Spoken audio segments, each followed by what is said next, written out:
नमस्ते, मी रमेश मुकादम. ग्रामोदय विचार माध्यमातून आज फेसबुक व इन्स्टाने तरुणांचे मानसिक आरोग्य बिघडलेले आहे याबद्दल बोलण्याचा प्रयत्न करणार आहे. व्हिडिओ आवडला तर लाईक करा, सबस्क्राईब करा आणि फॉरवर्ड करा. फेसबुक, इंस्टाग्रामने तरुणांचे मानसिक आरोग्य बिघडलेले आहे. मेटाला त्यासाठी ठोठावलेला आहे 54,000 कोटीचा दंड. मार्च पासून 9,300 कोटी रुपयाचा दंड व 4,000 कोटी प्रतिबंधक उपाय खर्च करण्याचे कोर्टाचे आदेश आहे. काय आहे? न्यू मेक्सिकोची घटना आहे. बाल लैंगिक आशयाच्या जाहिरातीबाबत भारत सरकारने नुकतीच नोटीस बजावलेली असताना आता अमेरिकेतही मेटाच्या अडचणीत मोठी भर पडलेली आहे. फेसबुक आणि इंस्टाग्राममुळे तरुणांच्या मानसिक आरोग्यावर विपरीत परिणाम झाल्याचा ठपका ठेवत न्यू मेक्सिको न्यायालयाने मेटावर तब्बल 54,000 कोटी रुपयाचा दंड ठोठावला. मार्च पासून 9,300 कोटी रुपयाची कंपनीला दंड झालेला आहे. मात्र ही रक्कम मुलांच्या मानसिक उपचारासाठी वापरण्याचे आदेशही न्यायालयाने दिलेले आहे.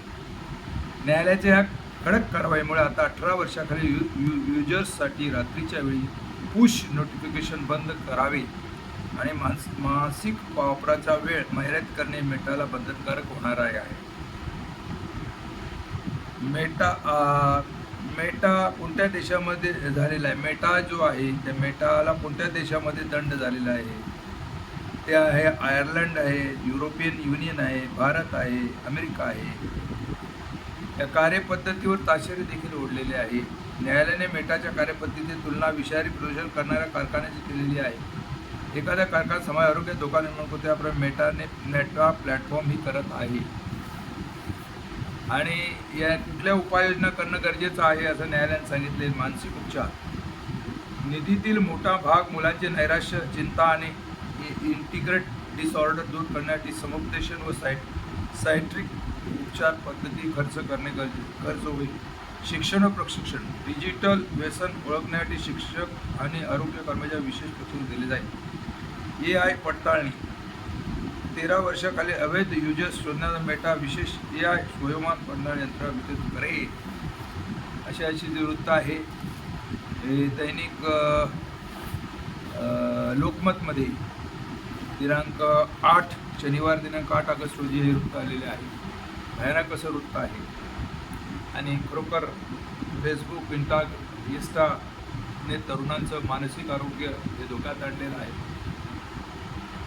आणि त्यासाठी महाराष्ट्र सरकारनं देखील प्रयत्न करायचे आहेत. केंद्र सरकारने तसे निर्देश दिलेले आहेत.